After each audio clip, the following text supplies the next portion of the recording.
ભેદભરમ. લેખક હરકિશન મહેતા. ચેપ્ટર 12. પ્રેમનો જાદુ એવો છે કે માનવીની પાંચે ઇન્દ્રિયો સતેજ બની જાય. પ્રિય પાત્રને કલાકો સુધી નિહાળવા છતાં નજરોને ધરવ ન થાય. જેટલો સ્પર્શ પામે એથી પ્યાસ વધુ તીવ્ર બનતી જાય. એના જ વિચારમાં તલ્લીન રહેવાની લગન લાગી જાય અને એના સિવાય જગતમાં બીજી કોઈ જ વ્યક્તિનું અસ્તિત્વ ન હોય એટલી હદે અવ્યવહારુ બની જવાય.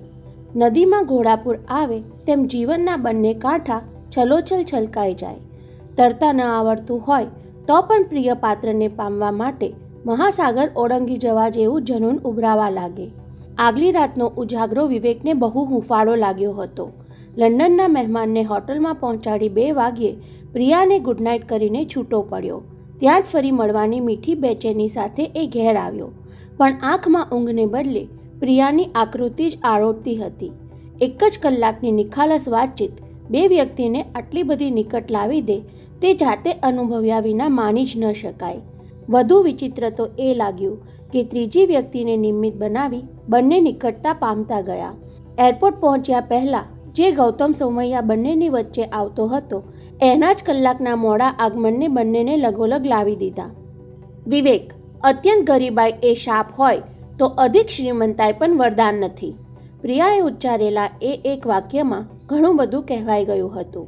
ગૌતમ અધિક શ્રીમંત છે એટલે આમ કહે છે પ્રિયા? નહીં, હું પોતે જ એ શ્રીમંતાઈમાં ઉછરી છું એના આધારે કહું છું. હું રહ્યો મધ્યમ વર્ગનો. ભૂખ લાગે અને ખાવા ન મળે કે ખાવા મળે છતાં ભૂખ ન લાગે એવી બેમાંથી એકેય વસમી અવસ્થા મેં ભોગવી નથી. ભાગ્યશાળી છો તમે. માનવ સ્વભાવ જ એવો છે, દરેક જણ બીજાને ભાગ્યશાળી માને છે. વિવેકે હસીને કહેલું. તમે મને ખરેખર ભાગ્યશાળી સમજતા હો તો મારા ભાગ્યમાં તમારો ભાગ રાખવા તૈયાર છું. બોલાઈ ગયા પછી સમજાયું કે પોતે કેવો પ્રસ્તાવ કરી બેઠો હતો. પ્રિયાના મુખ પર લજ્જાની વાદળી વરસી ગઈ. આંખો ઢાળી દઈને એણે કહેલું, ભાગીદાર બનવાની ઉદારતા દેખાડો છો અને એકાએક તુંમાંથી તમે પર આવી જાઓ છો. હે? વિવેકને સંબોધનનો તફાવત સમજાયો ત્યારે ઝડપથી જવાબ શોધી કાઢવો પડેલો. એકાએક તમેમાંથી તું પર આવ્યો ત્યારે કેમ આવી ટકોર ન કરી? કારણ કે મને તમારો તુકારો ગમી ગયો. તો હવે પછી તને ગમતું બધું જ કરીશ. બધું જ? હા, બધું જ. વિવેકે કોલ આપીને માંગણી મૂકી. આજમાઈશ ખાતર અત્યારે એકાદ આદેશ ચીંધી શકે છે. તો સાંભળો. મરક મરક હસતી એ બોલી. દાદાજીની હાજરીમાં ભૂલે ચૂકે મને તું નહીં કહી દેતા. નહીં કહું, બસ. એવો વાયદો કરીને પૂછાઈ ગયું. અને ધાર કે દાદાજીની હાજરીમાં તું કહેવામાં જીભ કચરાઈ ગઈ તો દિવાન સદનના દરવાજા બંધ. કહીને એ ગંભીર બની ગયેલી. વિવેકને સમજાઈ ગયું.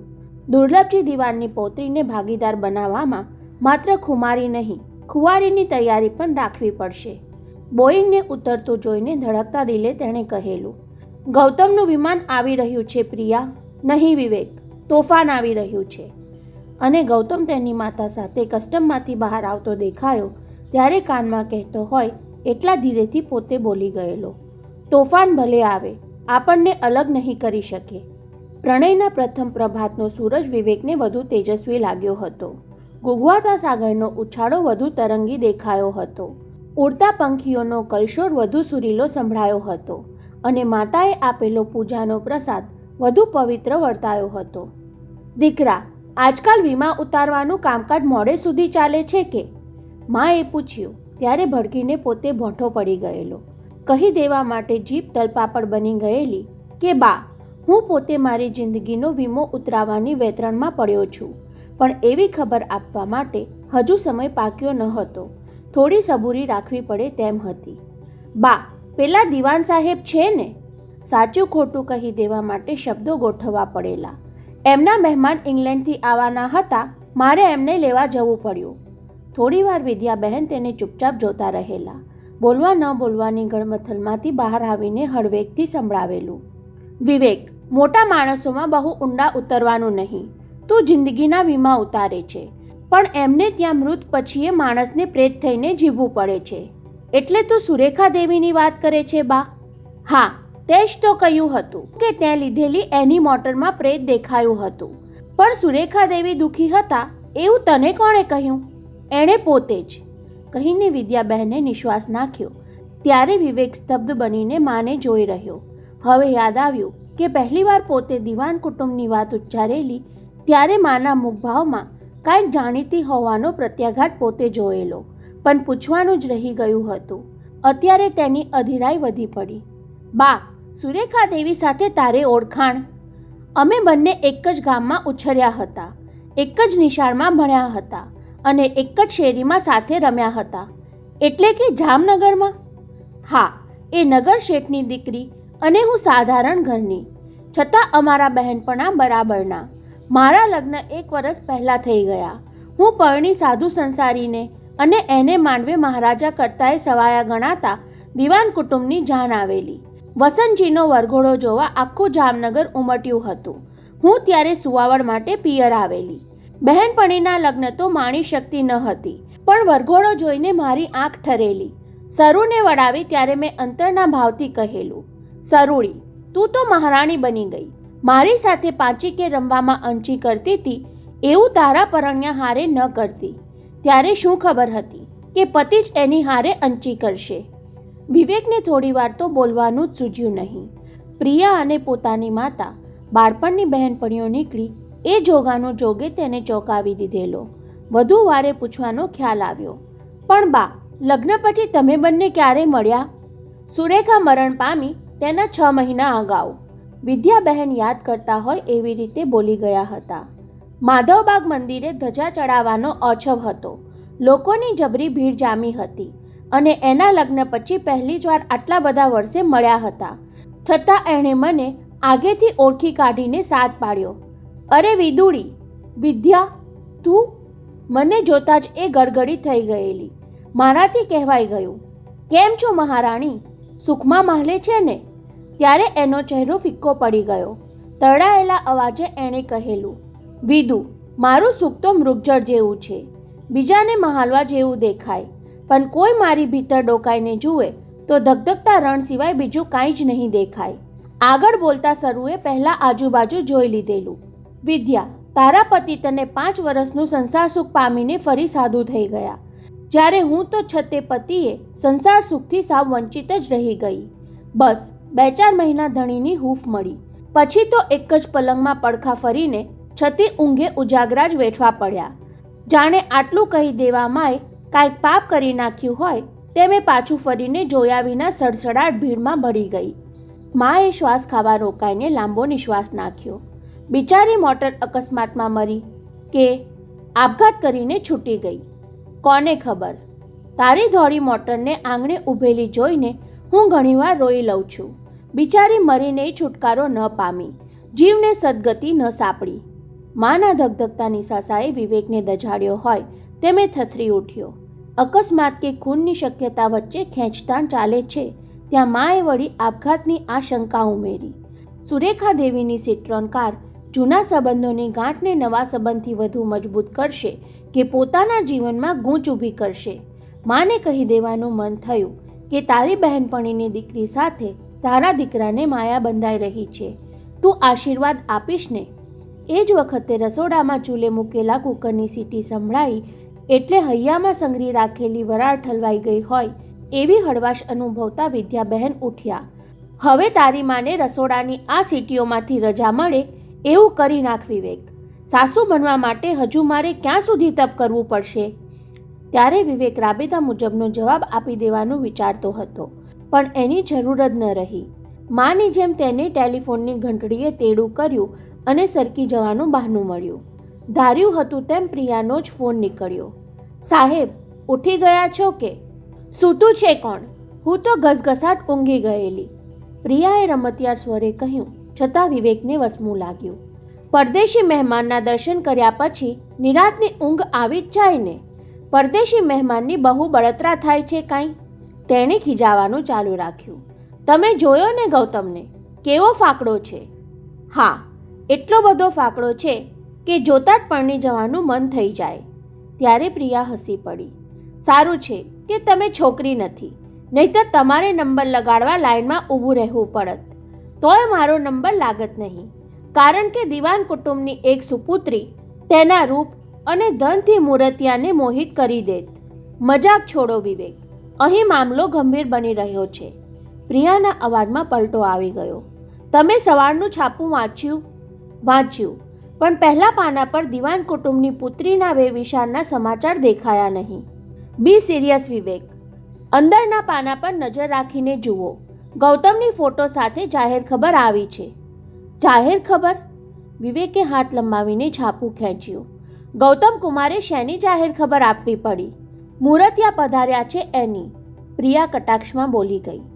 અભ્યાસની ડિગ્રી, શરીરની ઊંચાઈ, મુંબઈનું રોકાણ અને ઓબેરોય હોટેલનું સરનામું બધું જ વિગતવાર છપાવ્યું છે, પણ ફોટો બરાબર નથી છપાયો. વિવેકે અંદરના પાના પર ઝડપી નજરે ખબર કાઢીને સામો કટાક્ષ કર્યો. આ ફોટો જોઈને દિવાન કુટુંબની કન્યાએ તો ન જ જવું જોઈએ. એની જાણ કરવા તો ફોન કર્યો. પ્રિયાએ હળવેકથી વાત ઉચ્ચારી. દાદાજી જાહેર ખબર જોઈને ધુઆપુઆ થઈ ગયા. કેમ? ફોટો બરાબર નથી છપાયો એટલે? ચૂપચાપ સાંભળવું છે કે ફોન મૂકી દઉં? પેલીએ ધમકી સંભળાવી ત્યારે વિવેકે લાડથી કહ્યું, સંભળાવો પ્રિયા દેવી. દાદાજી કોપાયમાન કેમ થયા?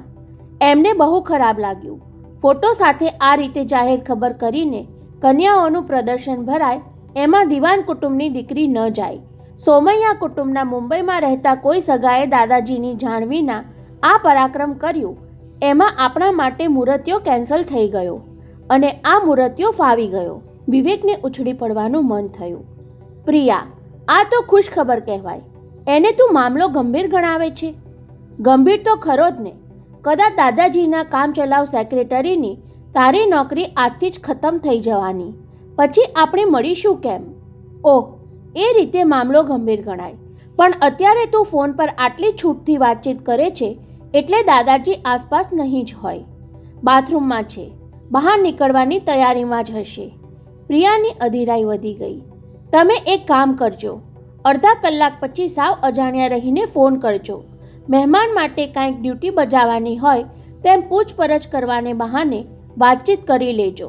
આજે અમારે ત્યાં મા દીકરાને સાંજનું તો જમવાનું કહેવાય જ ગયું છે. વિવેક ખાતર મહેમાનને ઘેર બોલાવવા જ પડશે. કદાચ દાદાજીને સદબુદ્ધિ શું છે અને સાથોસાથ તમને ડિનર માટે બોલાવે. સાંભળીને મારી અત્યારથી જ ભૂખ ઉઘડી ગઈ પ્રિયા. તો તમારા માતૃશ્રીને કહો જમાડી દે. માતૃશ્રી સાંભળીને વિવેક કહેવા જતો હતો કે પ્રિયા, તારી બા અને મારી બા બાળપણની સખીઓ હતી, પણ પેલીએ ફોનનું જોડાણ કાપી નાખ્યું ત્યારે વિવેક હોઠ કરડતો રહી ગયો. લાગે છે કે દાદાજી બાથરૂમમાંથી બહાર નીકળ્યા હશે એટલે પ્રિયાએ ફોન મૂકી દેવો પડ્યો હશે. ગૌતમ સોમૈયાના ફોટા સાથે છાપામાં જાહેર ખબર છપાઈ અને દુર્લભજી દિવાન કોપાયમાન થયા. એ પલટાયેલી પરિસ્થિતિથી એક વિઘ્ન તો હટી ગયું, પણ એમના જેવા હઠાગ્રહી વડીલ પોતાની પૌત્રીનો સંબંધ મારી સાથે બંધાય એ કોઈ કાળે સાંખી નહીં શકે. અમારી બંનેની નિકટતાની ગંધ આવતા જ એ વિફરશે, મને પણ દુશ્મન ગણી લેશે અને દુર્લભજી દિવાનની દુશ્મની કાચો પારો પચાવવા જેવું કઠણ કામ છે. માં સાચું જ કહેતી હતી. મોટા માણસોની દુનિયાથી દૂર જ રહેજે દીકરા. અને દરવાજાની ઘંટડી વાગી. વિવેકે બારણું ઉગાડવા ઉઠવું પડ્યું. સાહેબ, તમારું રજિસ્ટર્ડ પાર્સલ છે, કહીને પોસ્ટમેને ધરેલા પાર્સલના પેકેટ પર વિવેકે મોકલનારનું નામ વાંચ્યું.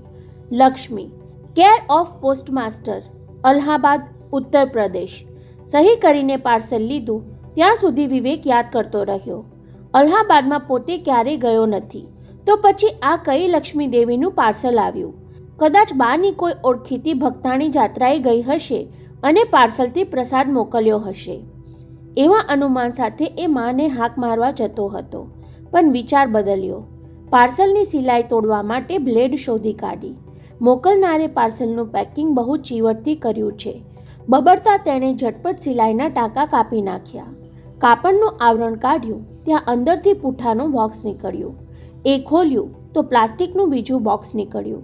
તેના ઉપર એક ચિઠ્ઠી હતી. વિવેકે ગળી ખોલીને ચિઠ્ઠી વાંચવા માંડી. આ પાર્સલ વિવેક સંન્યાસી સિવાય કોઈએ ખોલવું નહીં. લક્ષ્મી. હવે વિવેકની તાલાવેલી તીવ્ર બની ગઈ. મારા સિવાય કોઈએ નહીં ખોલવા જેવું ગુપ્ત આમાં શું હશે? જોર અજમાવીને પ્લાસ્ટિકના બોક્સનું ઢાંકણ ખોલવા જતાં એમાંથી એક પરબીડિયું ઉડીને તેના ખોળામાં પડ્યું. અધીરાય ભેર પરબીડિયું હાથમાં લઈ તેની કિનારી ફાડવા જતો હતો ત્યાં ઉપરનું લખાણ જોયું. ના વિવેક, પહેલાં આ પત્ર વાંચતો નહીં. અને સન એન્ડ સેન્ડની આપણી પહેલી મુલાકાત વખતે મેં કહેલું, સંસાર છોડી જવાનું કારણ હું તમને પછી કહીશ. તમને યાદ છે ને? આજે એ વાયદો પૂરો કરું છું. સાથે ટેપ રેકોર્ડરની કેસેટ મોકલું છું, તે પહેલાં સાંભળજો. ત્યાર પછી જ આ કવરમાં બીડેલો પત્ર વાંચજો. લીઝા. વિવેકે ધ્રુજારી અનુભવી. તો પછી પાર્સલ પર મોકલનાર તરીકે લક્ષ્મી શું કામ લખ્યું? કદાચ અસલિયત છુપાવવા માટે હશે કે પછી સંન્યાસ લઈને એ લીઝામાંથી લક્ષ્મી બની ગઈ. પણ તર્ક કરવાનો અત્યારે સમય ક્યાં છે? પ્લાસ્ટિકના બોક્સમાં દેખાતી કેસેટ તેણે ખેંચી લીધી. ઉપરના લેબલમાં કેસેટ બનાવતી કંપનીના છાપેલા નામ સિવાય હાથે લખેલું કાંઈ જ વાંચવા ન મળ્યું. ત્યારે એને ભાન થયું કે એ સાંભળવા ટેપ રેકોર્ડર જોઈશે. વિવેક, શું જોતો બેઠો છે? વિદ્યાબહેને તેને એવો ભડકાવ્યો કે ચોરી પકડાઈ ગઈ હોય તેમ એ પેલી કેસેટ સંતાડી દેવાની પેરવી કરવા લાગ્યો. પણ તેમાં ફાવ્યો નહીં એટલે સૂઝ્યું તે કહી દીધું. બા, આ કેસેટ બહાર ગામથી પાર્સલમાં આવી. આગળ બોલવા શબ્દો શોધવા તેણે થોથવાતી જીભને રોકવી પડી. દિલ્હીથી એક દોસ્તે ગાયનો ટેપ કરીને મોકલ્યા છે. બા, તને ભજન સાંભળવા મેં ટેપ રેકોર્ડર લાવી આપ્યું હતું ને? ક્યાં છે એ? પૂજાની પેટીમાં રાખ્યું છે. દીકરાની અધીરાઈ પારખી ગયેલા વિદ્યાબહેને નિરાત દર્શાવી. પહેલાં તું જમી લે. ગાયન સાંભળવાની એટલી બધી ઉતાવળ તો નથી ને? ઉતાવળ? ફરી એની જીભ ગોટે ચડી ગઈ. ના ના ના, એવી કાંઈ ઉતાવળ નથી. ઉતાવળ હોય તો પણ નકામી છે. વિદ્યાબહેને તેને ચમકાવ્યો. ઘણા દિવસથી હું કહેતા ભૂલી જતી હતી. બેટરીના સેલ બદલ્યા વગર ટેપ રેકોર્ડર વાગે એમ નથી. વાગે એમ નથી? વિવેકના કાનમાં જાણે ગરમ સીસું રેડ્યું. છતાં તું કાઢી તો આપ, હું બેટરીના સેલ બદલાવી લાવીશ. માએ ટેપ રેકોર્ડર લાવી આપ્યું ત્યારે હતાશ થઈ ગયો. સાચે જે ચાલ્યું નહીં. પછી આશ્વાસન લીધું. ચાલતું હોત તો પણ બાની હાજરીમાં વગાડવાનું નહોતું અને બાથરૂમમાં પુરાઈને સાંભળવાનું બેહુદું લાગત. કોને ખબર, બા બિચારી કેવું વિચિત્ર અનુમાન કરી બેસત. પણ લીઝાએ સંસાર ત્યાગનું કારણ પત્રમાં લખવાને બદલે ટેપમાં ઉતારીને શું કામ મોકલવું જોઈએ? સવાલના એ હથોડા ચીકાતા જ તેના મગજમાં ખીલો બોકાયો. કદાચ પ્રિયાની જેમ લીઝાએ પણ મૃત આત્માનો પ્રયોગ તો નહીં કરાવ્યો હોય? પ્રિયાએ આવી એક કેસેટ દરિયામાં ફગાવી દીધી હતી અને લીઝાએ... વિવેક વિહવળતાથી માથું ખંજોળવા લાગ્યો. અત્યંત અગત્યનો સંદેશો લઈને આવેલા માણસની વાચા અચાનક બંધ થઈ જાય અને ખબર પડે કે તેણે લખતા પણ નથી આવડતું, ત્યારે સંદેશો જાણવા માટે સામા માણસની જે હાલત થાય એવી વિમાસણ સાથે લીઝાની કેસેટ અને કવર તેણે ખિસ્સામાં સેરવી દેવા પડ્યા. ત્યારે તેને ખબર ન હતી કે પોતાના ખિસ્સામાં ટાઈમ બોમ્બ મૂક્યો છે. છુપાઈને પ્રેમ કરવા માટે બે પ્રેમીઓ નિર્જન એકાંતમાં છતાં ઉન્માદક સ્થળ શોધીને ગોઠવાઈ જાય એ રીતે વિવેકે જુહુના કિનારે ગેલ કરતા મોજા સામે અને ડોલતી નાળિયેરી નીચે સિટ્રોન કાર પાર્ક કરી દીધી. ઘેરથી નીકળી બજારમાંથી બેટરીના સેલ લઈ આવીને એ સીધો ત્યાં જ પહોંચ્યો હતો. ટેપ રેકોર્ડરમાં સાંભળવા મળનારી ગુપ્ત વાત બહાર ફેલાઈ ન જાય એવી સાવચેતીથી તેણે મોટરના બધા જ કાચ ચડાવી દીધા હતા. ટેપ ચાલુ કરવાનું બટન દબાવતા આંગળીના ટેરવે વીજળીના હળવા આંચકા જેવી ધ્રુજારી અનુભવી. કેસેટ ફરતી દેખાઈ, પણ 2-4 સેકન્ડ કોઈ અવાજ ન સંભળાયો એટલે રોકી રાખેલો શ્વાસ છૂટી ગયો. કદાચ ખોટી સાઈડ ચડાવી હશે એમ માનીને કેસેટ બહાર કાઢવાનું બટન દબાવવા જતો હતો. ત્યાં ટ્રીન ટ્રીન ટ્રીન ટેલિફોનની ઘંટડી વાગતી સંભળાઈ અને વિવેક કાન સરવા કરતો ટટ્ટાર બેસી ગયો. કોઈએ ફોન ઉપાડ્યો હોય તેમ ઘંટડી વાગતી બંધ થઈ અને હેલો, કોણ? સાથે અવાજની શરૂઆત થઈ. કોણ? સુરુ? એ સંબોધન સાંભળતા જ વિવેકના હોઠ ભીડાયા. સુરુ એટલે સુરેખા, પણ બોલનાર પુરુષ કોણ છે? સુરુ: હું વસન. વસનજી દિવાન: હા હા, હું જ છું. તને ત્યજી દેનાર તારો પતિ. તને મારો અવાજ ઓળખવામાં આટલી બધી વાર લાગે? આગળ કેસેટ બ્લેન્ક થઈ ગઈ. વિવેક વિમાસણમાં પડી ગયો. સામેની વ્યક્તિનો અવાજ કેમ સંભળાતો નથી? ત્યાં પુરુષ બોલતો સંભળાયો. હવે ખાતરી થઈ ને? સાંભળ સુરુ, આજે રાત્રે 3:30ની ફ્લાઇટમાં હું દેશ છોડી જાઉં છું. ફરી અવાજ બંધ થયો. સામેથી શું બોલાયું તે ટેપ ન થયું હોય તેમ કેસેટે મૂંગા મૂંગા 4-5 ચક્રાવ લીધા. ત્યાં પુરુષ બોલતો સંભળાયો, તું રડે છે સુરુ? પણ શું કરું? 60-70 લાખનું દેવું ચૂકવી શકું તેમ નથી. દેવાળું ફૂંકવું કે આપઘાત કરવો એ સિવાયનો ત્રીજો માર્ગ છે દેશ છોડી જવાનો. તારા સિવાય કોઈને આની જાણ થવા દીધી નથી. ખબર પડી જાય તો દાડો રોકી પાડે. બસ જતા પહેલાં એકવાર તારી પાસે દિલનો ઉભરો ઠાલવવો હતો. તને મેં બહુ અન્યાય કર્યો છે, પણ જે બની ગયું તેને સુધારવાનો કોઈ અવકાશ નથી. તેના જવાબમાં સામેથી શું બોલાયું તે સાંભળવા ન મળ્યું. કેસેટ થોડીવાર ખામોશ ફરતી રહી. વિવેકના કપાળની નસ ઉપસવા લાગી. જિજ્ઞાસા તીવ્ર બની ગઈ. ત્યાં સુરુ, રડ નહીં. આપણો સંબંધ તો ઘણા વર્ષથી કપાઈ ચૂક્યો હતો. મેં જ કાપી નાખ્યો હતો. હવે હું વિદેશમાં જઉં કે અહીંયા, તારા માટે કોઈ ફરક પડવાનો નથી. તારું દિલ દુભાવવા કે તને રડાવવા ફોન કર્યો નથી. તું મને માફ કરી દે એટલે હું શાંતિથી વિદાય લઉં. વિવેક સામી વ્યક્તિનો અવાજ સાંભળવા તલપાપડ થતો હતો, પણ એ ખામોશી તો ચાલુ જ રહી. એ જે કાંઈ બોલી ગઈ હશે તેનો પડઘો પુરુષના અવાજમાં ફરી સંભળાયો. નહીં સુરુ, એ શક્ય નથી. હું બાપુજીની શરણાગતિ માનવાનો નથી. મારે એમને જાણ પણ થવા દેવી નથી. નહીંતર મારા રસ્તામાં અડચણો ઊભી કરી મને અહીં પાયમાલ થતો જોયા વિના એમને આંતરડી નહીં ઠરે. હું એમને એ ટાઢક કોઈ કાળે નહીં પહોંચવા દઉં. તું શું વાત કરે છે સુરુ? જે માણસે તને આટલી સતાડી રંજાડી એને મદદ કરવા માટે તું તારી બધી જ મૂડી આપી દેવા તૈયાર થઈ? નહીં, લાગણીના આવેશમાં તું ભલે બોલી ગઈ, પણ એ હીરા તારા ભાવિ જીવન માટે બાપુજીએ સલામત રાખ્યા છે. તારા પછી એ આપણી પ્રિયાને કામ લાગશે. તારાથી તેને હાથ ન લગાડાય. તે આટલી લાગણી દર્શાવી એ પણ તારી મહાનતા છે, નારી હૃદયની ઉદારતા છે. તે મને આપણી પ્રિયાના સોગંદ આપ્યા સુરુ. લાખો રૂપિયાના હીરા મારા ચરણોમાં ધરી દઈને તું મને રોકી પાડવા માંગે છે. હું દેવામાંથી મુક્ત તો થઈ જઈશ, પણ તારું ઋણ કેવી રીતે ચૂકવી શકીશ? દેવી જેવી સુરેખા, નહીં, હું આવા ઉપકારને લાયક નથી. આ તે કેવી જીત સુરેખા?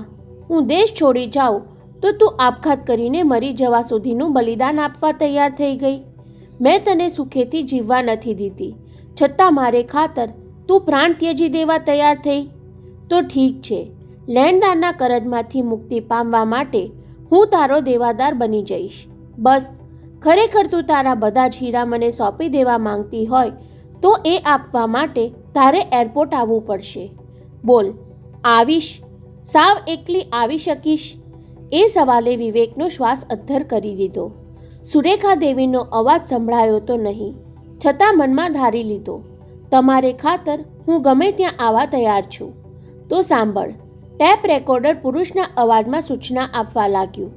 તું આવીશ એવી પાકી ખાતરી હોવા છતાં એરપોર્ટ તો જવાનો જ. કદાચ છેલ્લી ઘડીએ તારો વિચાર બદલાઈ જાય, કદાચ તને ઘરેથી નીકળવામાં વિઘ્ન આવી પડે તો રાત્રે 2:30 વાગ્યા સુધી ઇન્ટરનેશનલ ફ્લાઇટના દરવાજે રાહ જોઈને હું મારું પ્લેન પકડવા કસ્ટમમાં દાખલ થઈ જઈશ.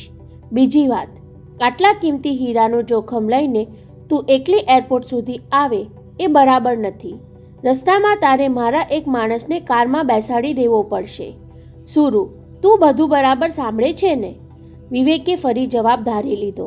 એક ધ્યાનથી સાંભળું છું, તમે બોલતા જાઓ. અને ટેપ રેકોર્ડર બોલવા લાગ્યું. બાબુલનાથ તો તેં બરાબર જોયું છે. તેના દરવાજે ફૂટપાથ પર એક વિદેશી માણસ હાથમાં રંગીન છત્રી પકડીને ઊભો હશે. માની લઉં છું કે તું તારી સિટ્રોન કારમાં જ આવીશ. એનો નંબર હું તેને આપી રાખું છું. અંધારામાં સફેદ કાર તો નંબર વાંચ્યા વગર પણ ઓળખી જવાય. તારી કાર જોઈને એ છત્રી ઊંચી કરશે. તું કાર થોભાવીશ એટલે અંગ્રેજીમાં કહેશે, મને એરપોર્ટ સુધી લિફ્ટ આપશો? આ કોડવર્ડ અને તેનો વિદેશી ચહેરો જોયા પછી બે ધડક તું એને બાજુમાં બેસાડી દેજે. બોલ, હવે કાંઈ પૂછવું છે? નહીં ને? તો મેં કહ્યું એમ જ કરજે. સિવાય કે તને ધણી કરતાં હીરા વધારે વહાલા લાગે તો પછી તારી મરજી. એ છેલ્લા વાક્ય પછી થોડીવાર ખામોશ કેસેટ ફરતી રહી અને છેવટે રિસીવર મુકાવાના ખટાક અવાજ સિવાય વધુ કાંઈ જ સાંભળવા મળ્યું નહીં. પરંતુ પરસેવાથી રેબઝેબ થઈ ગયેલા વિવેકના મગજમાં ઘોંઘાટ મચી ગયો હતો. સાંભળેલા શબ્દો અણીદાર બનીને ભોંકાતા હતા. થોડીવાર કાંઈ જ સૂઝ ન પડી. ફરીવાર ટેપ સાંભળવાની ઈચ્છા જોર કરી ઉઠી, પણ ત્યાં યાદ આવ્યું, હજુ લીઝાનો પત્ર વાંચવાનો બાકી છે. અધીરા હાથે પરબીડિયું ખોલીને અંદરથી પત્ર ખેંચી કાઢ્યો. વિવેક, ટેપ સાંભળીને તમારી જે હાલત થઈ હોય તે, પણ મારા માટે એ આઘાત એટલો અસહ્ય બની ગયેલો કે 2 દિવસ સુધી હું શરાબ ઢીંચતી રહી.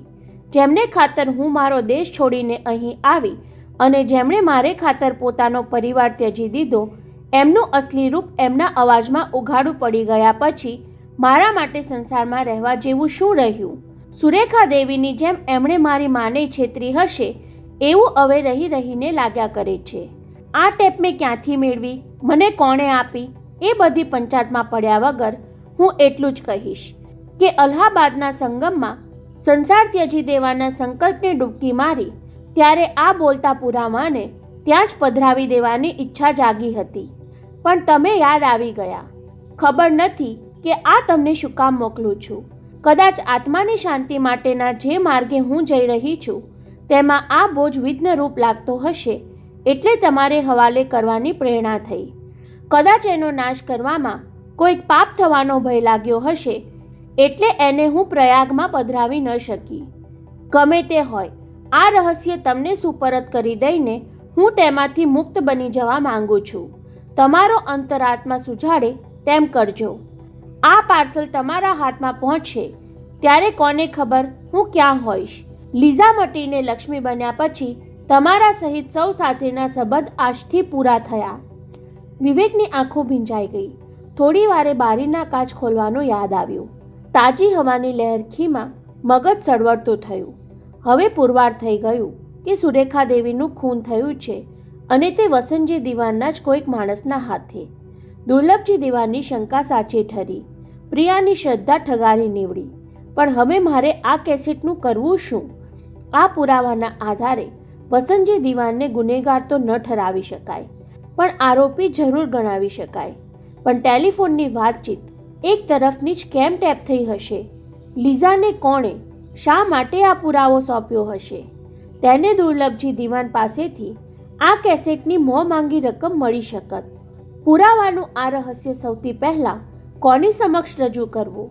તેને પ્રિયા યાદ આવી, પણ તે આવો આઘાત સહી નહીં શકે. તો પછી શું કરવું? આનો ભેદ ઉકલવો કઈ રીતે?